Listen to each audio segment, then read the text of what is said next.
Hi there, I'm Lenny Slagan with your Fox 10 News Now update. A little girl hit by an arrow at a graduation party in Silver Hill has been released now from the hospital after being life-flighted over the weekend.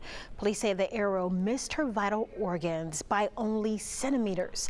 35-year-old Ryan Archer charged with second-degree assault after Silver Hill's police chief says that arrow that he was shooting hit the girl as she was standing at the top of a party inflatable during a graduation ceremony next door.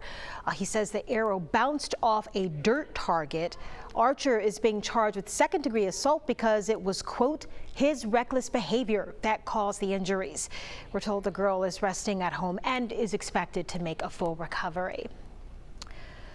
A child is dead after an ATV crash in Flomaton yesterday afternoon. Police getting that 911 call from Upper Creek Road community. The child life-flighted to Pensacola. At this time, the Flomaton Police Department is conducting what's being described as a lengthy investigation into the total circumstances that is of that crash. The case will be presented to the Escambia County District Attorney's Office. So far, no criminal charges have been filed. Alabama is now the latest state to have a vaccine passport ban.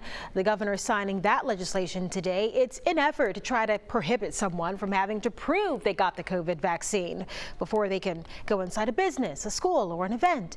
This does exclude standard child immunization forms, though. The legislation does not specify any penalties for being in violation. Florida ending participation in a federal program that gives an extra $300 a week to unemployed people during the pandemic. Now, at least 22 other states, including Alabama, have announced plans to end enhanced benefits early. Alabama's ending on June 19th. Florida's is ending June 26th. The federal program is set to end in September. Staying in Florida now, a massive algae bloom 3 years ago killed 200 tons of marine life, and experts say it's threatening again with both types, red tide and blue algae, starting to make their presence known along some of the southwestern shorelines. Both are toxic, and right now strong wind from the east likely helping to dissipate some of that algae bloom, but it's still too early to forecast what the year is going to bring. Red tide typically peaks in the summer and the fall, and it can last days, weeks, months, and even a year.